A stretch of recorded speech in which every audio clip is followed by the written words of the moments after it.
রাতে যখন ঘুমোতে যাবেন, ঘুমানোর সময় মাত্র 10 বার পাঠ করবেন। সকালে ঘুম থেকে জেগে দেখবেন ইনশাআল্লাহ আপনার চেহারার মধ্যে নূর চমকাবে। নূর এটা আল্লাহ প্রদত্ত একটা নিয়ামত। মানুষ কালো হোক সুন্দর হোক, যার চেহারার মধ্যে নূর আছে দেখতে খুবই ভালো লাগে, খুব মায়াবী মনে হয়, চেহারাটা খুব মিষ্টি মনে হয়।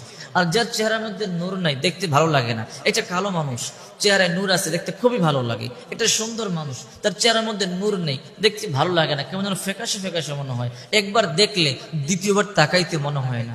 সেজন্য নূর এটা আল্লাহ প্রদত্ত একটা নিয়ামত।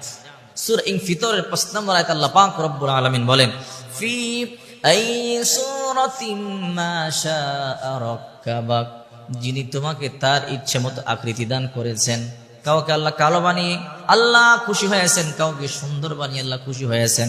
যে কালো সেও আল্লাহর উপরে সন্তুষ্ট থাকা লাগবে, যে সুন্দর সেও আল্লাহ